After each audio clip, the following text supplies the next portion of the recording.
حضور غوث پاک رضی اللہ تعالیٰ عنہ نے نبی پاک صلی اللہ علیہ وسلم کی اتباع میں وقت گزارا ہے۔ کچھ بندے اللہ کے بڑے خاص ہوتے ہیں۔ حضور غوث پاک رضی اللہ تعالیٰ عنہ کو اللہ نے اعزاز عطا فرمایا، شان عطا فرمائی کہ غوث اعظم درمیان اولیاء جو محمد درمیان انبیاء۔ اس طرح نبیوں میں رسول کریم کا مقام ہے نا، اس طرح ولیوں میں غوث پاک جیلانی کا مقام ہے۔ حضور غوث پاک رضی اللہ تعالیٰ عنہ کو اللہ نے کئی اعزازات دیے۔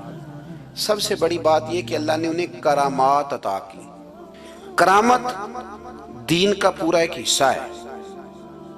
ہمارے ہاں نا لوگ کہتے ہیں اخلاق بیان کریں جی، وہ کہتے کیا تھے؟ کرامت کیا ہوتی؟ بھئی کرامت تو قرآن پاک نے بیان فرمائی۔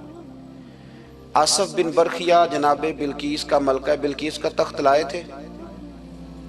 یہ اللہ نے کیوں آیت نازل کی قرآن پاک میں؟ وہ قصہ کہانی ہے کہ وہ جی تخت لائیں، یہ کیوں بیان کی؟ اور تخت آیا کس طرح آیا؟ انہوں نے کہا کہ آنکھ جھپکنے سے پہلے آ جائے گا، پھر آیا کہ نہیں آیا؟ ان سے پوچھا یہ کیسے آیا؟ کہنے لگے ھذا من فضل ربی۔ او سنگیو، صرف حضرت سلیمان علیہ السلام کا امتی تخت لا سکتا ہے، نبی پاک کا غلام نہیں لا سکتا؟ یار آپ نے کرامت کا انکار کر کے اپنے آپ کو کمزور کر لیا۔ اور نہیں جی نہیں، یہ کیسے ہو؟ کیا مطلب ہے اس کا؟ آپ سورہ نمل روز پڑھیں اور جناب سلیمان علیہ السلام کے امتی کی شان بیان کریں کہ وہ آنکھ جھپکنے سے پہلے 80 گز اونچا، 80 گز چوڑا، 80 من وزنی تخت آنکھ جھپکنے سے پہلے لے آئے۔ کسی بندے کا ایمان خراب نہیں ہوتا۔ اور میرے غوث پاک جیلانی، یہ وہ بندے ہیں جن کے بارے میں نبی پاک نے فرمایا کہ میری امت کے علماء بنی اسرائیل کے نبیوں کی طرح ہیں، امتیوں کی طرح نہیں۔ کن کی طرح؟ نبیوں کی طرح، نبیوں کی طرح۔ حضرت غوث پاک رضی اللہ تعالیٰ عنہ، ہم کو ملانگ لوگ نہیں ہیں الحمدللہ تعالیٰ، ہم تو غوث پاک کی کرامت بھی مانتے ہیں پر قرآن و سنت کی اینک لگا کے مانتے ہیں۔ یہ میری بات سمجھ لیں۔ حضرت غوث پاک رضی اللہ تعالیٰ عنہ طالب علموں کو سبق پڑھا رہے تھے، تو سبق پڑھاتے پڑھاتے نا ہاتھ آگے بڑھایا تو اچانک ہاتھ واپس آیا تو گیلا ہو گیا تھا سارا۔ تو شاگرد بھی بڑے سیانے ہوتے ہیں، انہوں نے سبق چھوڑ دیا، استاد جی کے گیلے بازو کو دیکھنا شروع کیا۔ حضور یہ کیا ہے؟ تو غوث پاک بھی غوث پاک تھے۔ ہر بندے کا ہاضمہ اتنا اچھا نہیں ہوتا کہ اس کو ہر بات ہضم ہو جائے۔ کئیوں کو بد ہضمی بھی بڑی سخت ہوتی ہے، کھٹے کھٹے ڈکار آتے ہیں بات سن کے، کانوں سے دھواں بھی نکلتے ہیں کئی دفعہ۔ تو انہوں نے پوچھ لیا فٹافٹ کہ حضور یہ کیا ہوا؟ تو غوث پاک کو پتا تھا کہ سب کا ہاضمہ ٹھیک ہے۔ میاں صاحب نے بھی کہا تھا خاصاں دی گلامہ آگے نہیں مناسب کرنی۔ اگلا شعر میں نہیں یہ پڑھنا کیونکہ زیادہ ڈاڈ ہے تو میں ادھر ہی رہتا ہوں، اتنا ہی کافی ہے کہ خاصاں دی گلامہ آگے نہیں مناسب کرنی۔ انہوں نے کہا حضور یہ کیا ہے؟ تو آپ فرمانے لگے تمہارے والی بات نہیں۔ اللہ اکبر۔ ابھی سبق پورا ہو رہا تھا تو بندے دوڑے دوڑے آ گئے اور انہوں نے نعرے لگانے شروع، یا غوث یا غوث یا غوث۔ لوگ کہتے ہیں غوث پاک سے ملتا نہیں، میں کہ ٹھیک ہے انہوں نہیں نہ ملیا، جنہوں ملیا اس تے رولا پانا نہ بڑا ملیا ہے بڑا ملیا ہے بڑا ملیا ہے، اپنا اپنا معاملہ نا۔ کسی نے کہا حضور کچھ نہیں دیتے، تو کسی نے کہا میرے کریم سے گر قطرہ کسی نے مانگا، دریا بہا دیے، در بے بہا دیے، جس کو ملا ہے وہ تو شور کرے گا۔ تو تھوڑی دیر کے بعد ہی بندے پہنچ گئے، انہوں نے آ کے یا غوث کے نعرے بھی لگائے، وہ مچلے بھی، وہ روئے بھی، وہ قدم بھی چومے، اپنے مقدر پہ ناز بھی کیا۔ شکر ہے اللہ کا، اللہ نے ہمیں آپ کا غلام بنایا، شکر ہے۔ تو طالب علموں نے پوچھا ہوا کیا؟ کہنے لگے کشتی میں بیٹھے تھے تو ڈوبنے لگی تھی، تو ہم نے کہا کہ ہم تو غوث پاک کے ماننے والے ہیں۔ تو پھر حضور غوث اعظم کا دست مبارک نمودار ہوا ہے اور کشتی کو پکڑ کے کنارے لگا دیا ہے، کشتی کو پکڑ کے کنارے لگا دیا ہے۔ ایک قریب کہنے لگا یہ کیسے ہو سکتا ہے؟ تو دوسرا اس کی کمر پہ تھپکے دے کے کہنے لگا ویسے ہی ہو سکتا ہے جیسے آصف بن برخیا کے ساتھ ہوا تھا، بالکل ویسے ہی ہو سکتا ہے۔ سیدنا غوث اعظم کی کرامات اتنی متواتر کے ساتھ ہیں کہ ملا علی قاری فرماتے اتنی تو کرامتیں سنی نہیں جتنی غوث پاک کو اللہ نے عطا فرمائی۔ رب کریم نے انہیں درجہ دیا، وقار دیا، ان کی دعاؤں کو قبولیت دی، اللہ نے انہیں اعزاز کے ساتھ نوازا، اللہ نے ان پر فضل فرمایا۔ کہو تو راز حیات کہہ دوں، حقیقت کائنات کہہ دوں، وہ بات کہہ دوں جو پتھروں کے دلوں کو بھی پاش پاش کر دے، صداقتیں بے حجاب کر دے، حقیقتیں آشکار کر دے، ہر ایک ذرہ یہ کہہ رہا ہے اور مجھے آفتاب کر دے۔ ابن الجوزی اس زمانے کے بزرگ ہوئے تو وہ پڑھایا کرتے تھے، فقہ کے اسباق وہ پڑھاتے تھے۔ غوث اعظم کا ایک مرید ان کے پاس پڑھنے جاتا تھا تو اکثر نہ وہ کہتے یار تیرے پیر کو آتا جاتا تو کچھ نہیں، تو رش تو بڑا ہوتا ہے۔ وہ کہہ دیتے نا لوگ، اب کیا کہا جا سکتا ہے، کوئی حرج نہیں، تو اس میں کوئی ایسی بات کہہ دیتے ہیں لوگ، کہا آتا جاتا تو کچھ نہیں، تو رش بڑا ہوتا ہے۔ تو وہ شاگرد تھا چونکہ، استاد جی کو کیا کہ چپ کر جاتا۔ دوسرے دن پھر کہا یار تیرے پیر کو آتا جاتا تو کچھ نہیں، دنیا بڑھ جاتی۔ وہ 3-4 دن گزرے تو شاگرد تنگ آ گیا، کہنے لگا استاد جی آپ اس طرح کریں، میرے ساتھ نہ الجھے، میرے ساتھ ہی چلے، چل کے دیکھ لے وہاں ہوتا کیا ہے۔ کوئی آدمی چھوٹا اس وقت نظر آتا ہے جب اسے دور سے دیکھا جائے یا غرور سے دیکھا جائے، تو کہتے نہیں میں خود اتنا بڑا علامہ ہوں، میں کیوں جاؤں کہیں، میں نہیں جاتا۔ کہتے ہیں وہ پھر ایک دن کہنے لگے، تو میں نے کہا استاد جی یہاں چلے یا بات نہ کریں، کہنے لگے چل پھر چلتے۔ تو ابن الجوزی چلے، بڑا مشکل ہوتا ہے، انا کے بڑے بت ہوتے ہیں، یہ توڑنے بڑے مشکل ہوتے ہیں۔ جب آئے نا محفل میں تو اوپر چادر اوڑھ کے آئے، چہرہ چھپا کے آئے، کوئی دیکھے نہ کہ مولوی صاحب بھی کہیں جا رہے ہیں۔ ہاں میں نے دیکھا ہے، ساری زندگی چودھری صاحب کی، سیٹھ صاحب کی، علامہ صاحب کی، پڑھے لکھے آدمی کی اصلاح نہیں ہو پاتی۔ کیوں؟ کسی کے سامنے جا کے عاجزی سے بیٹھ نہیں سکتا، وہ کہیں سے اپنے حصے کا فیض لے نہیں پاتا، بہت بڑا ہوتا ہے نا، تو بیچارہ رہ جاتا ہے۔ اس اقبال نے کہا تھا اگرچہ بت ہے جماعت کی آستینوں پر مجھے حکم اذاں لا الہ الا اللہ، نہیں بیچارے رہ جاتے۔ تو آ گئے، وہ شاگرد بھی ساتھ تھا۔ اب حضرت غوث اعظم کی محفل میں بیٹھے، غوث اعظم کی محفل میں تقریر کا یہ انداز ہوتا تھا کہ وہ ایک قاری صاحب جو مرضی آیت پڑھ دیتے تو غوث اعظم تشریح کرنی شروع کر دیتے۔ تو قاری صاحب نے تلاوت کی تو غوث اعظم آیتوں کی تفسیر بیان کرنے لگے، آیت کی تفسیر بیان کی تو شاگرد نے، استاد جی چھپے ہوئے تھے تو ان کی طرف دیکھا تو کہنے لگے یہ تو مجھے بھی آتی ہے۔ دوسری تفسیر بیان کی تو کہنے لگے یہ بھی مجھے آتی ہے۔ تیسری کی تو میں نے کہا یہ بھی۔ 11 تفسیریں کی تو میں نے کہا آتی ہے۔ جب 12ویں آئی نا تو میری آنکھیں کھل گئی، 13ویں آئی تو بس پھر نظر اٹھ گئی، 14ویں آئی تو شاگرد کہنے لگا استاد جی اس کے بارے میں نے کہا چپ کر، بیچ میں بولنا، سننے دے حضرت کیا فرماتے ہیں۔ اسے چپ کرا دیا۔ کہتے ہیں 40 تفسیریں حضرت نے بیان کی، پھر وہ سر سے دوپٹہ اور وہ کپڑا کب سرکہ سمجھ نہیں آئی، کب میرا چہرہ خود بخود کھل گیا کوئی سمجھ نہ آئی، اتر گیا سارا کچھ۔ فرماتے 40 تفسیریں ایک آیت کی بیان کر کے غوث پاک کہنے لگے بس سننا میرا جملہ سننا۔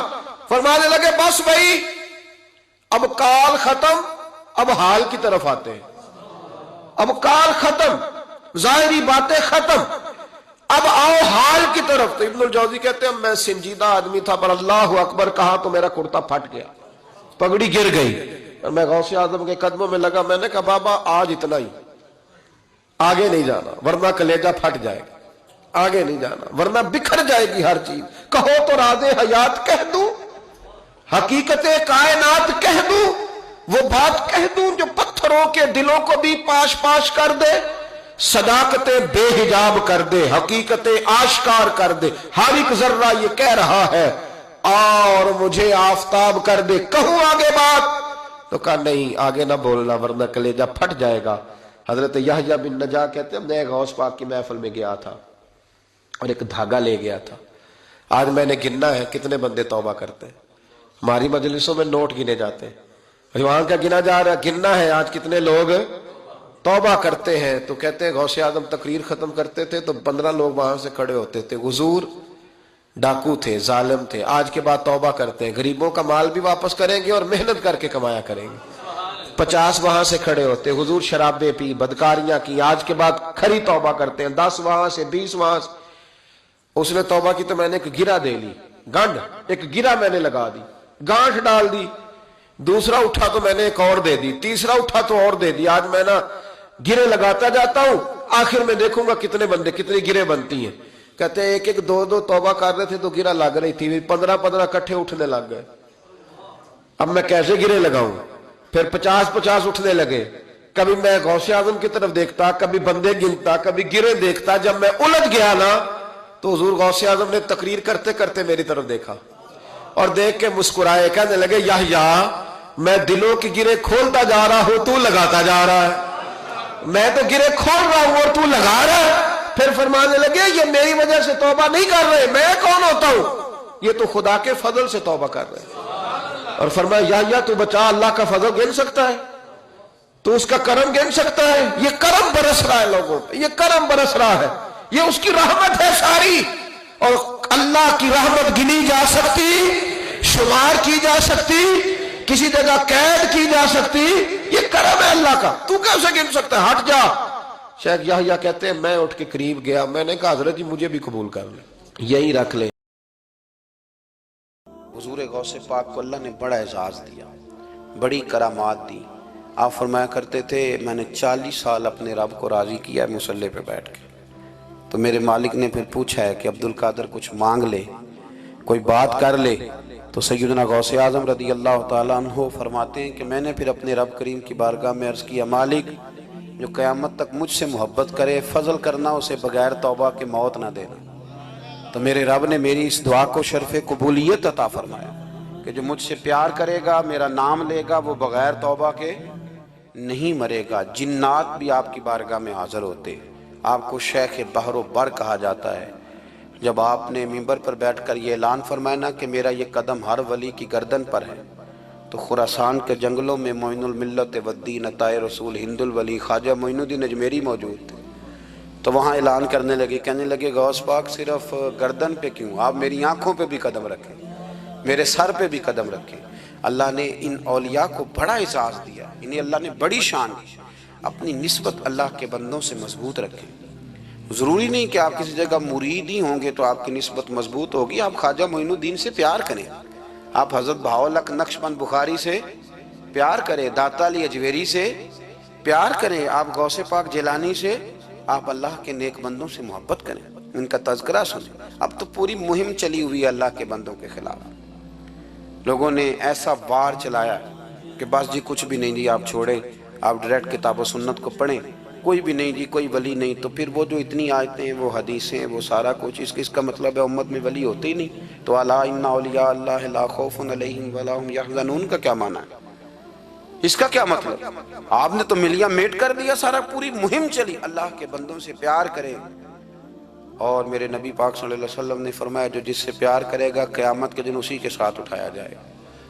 اور حضرت ابو ذر غفاری نے عرض کیا تھا یا رسول اللہ اگر وہ ان جیسے عمل نہ بھی کرے تو فرمایا اللہ بڑا کریم ہے, ایمان کی سلامتی سے جائے, اللہ ان کے ساتھ ہی کھڑا فرما دے گا.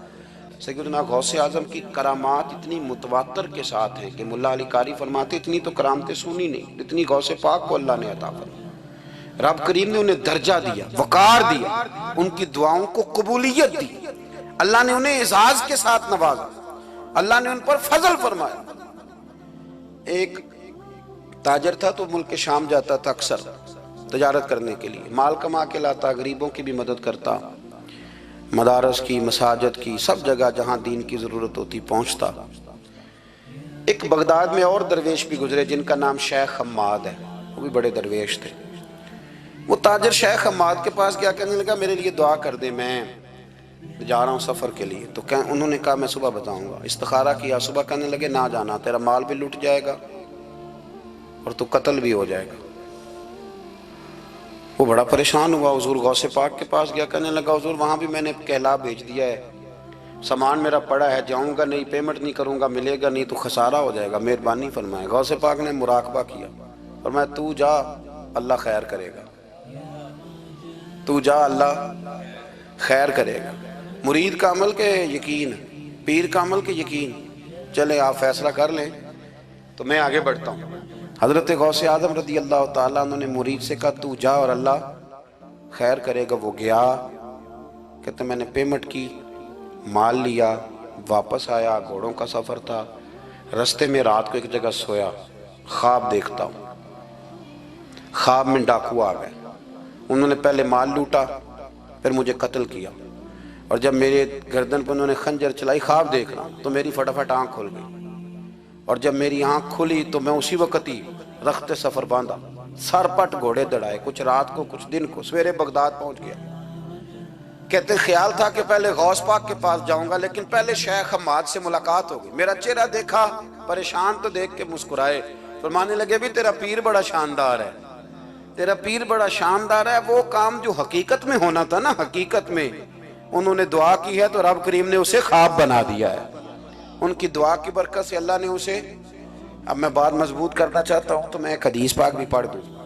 لوگ کہیں گے جی مرنے والا بھی بڑھ جاتا ہے، عمر بھی بڑھ جاتی ہے۔ مشکات کی حدیث ہے، ترمذی میں بھی موجود ہے، نبی پاک صلی اللہ علیہ وسلم نے فرمایا ہے اگر تم چاہتے ہو رزق بھی بڑھ جائے، عمر بھی لمبی ہو جائے، تو اپنے رشتہ داروں سے اچھا سلوک کرو۔ اس کا مطلب ہے کہ عمر بڑھ جاتی ہے، موت کچھ وقت کے لیے ٹل بھی جاتی ہے۔